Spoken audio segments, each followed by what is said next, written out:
You found the home, you made the offer, and it was rejected. Or worse, someone else got it. So what actually happened?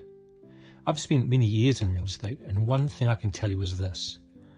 While our legal responsibility is always to the property owner, it still hurts to see first home buyers miss out, especially when they thought they had a real chance. And it always comes back to the same question. Why not us?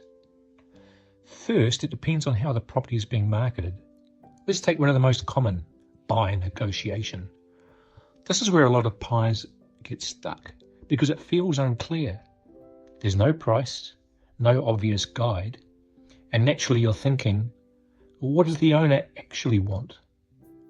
The reality is the owner wants to see what the market brings them, and your job as a buyer is to work out where your offer sits within that.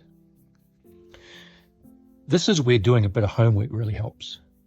You don't need to guess. You can look at what similar homes have sold for, same area, similar size, similar condition. That gives you a much clearer idea of what your pre-approval can actually buy, rather than what you might hope it might buy. So now let's say you've made an offer and it's rejected outright. No counter, nothing. Most of the time, the offer was simply too far away from where the owner sees value. Negotiation only works if both sides stay engaged. If an offer feels too low, the owner may not even respond because they don't see a path forward. Try this for a moment.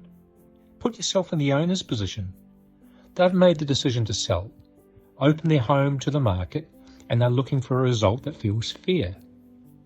The best outcomes I've seen always come from a level of mutual respect, even when the parties never meet. And this is a big one for first home buyers.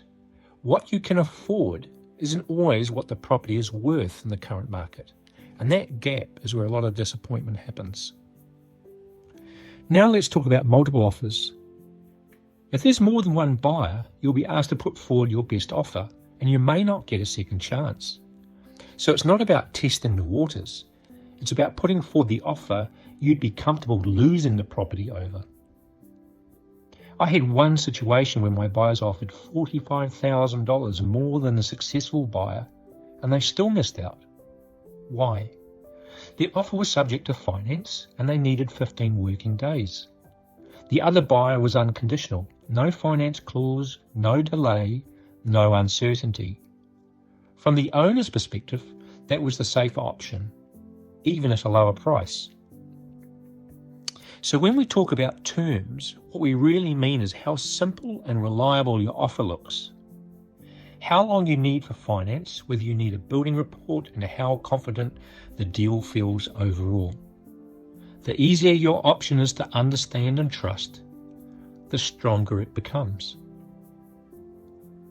If you're using KiwiSaver, that's completely normal, but those funds usually aren't released until settlement, so it becomes tricky if you're going to use KiwiSaver to help fund your deposit.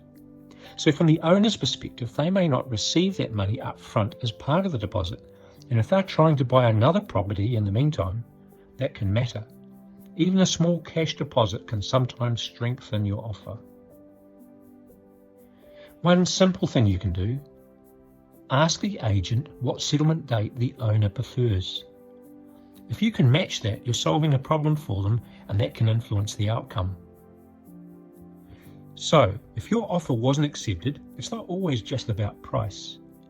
It's about understanding how your offer looks from the owner's point of view. So look, if you like what you've heard today, subscribe, stay tuned. Many more tips and episodes to come.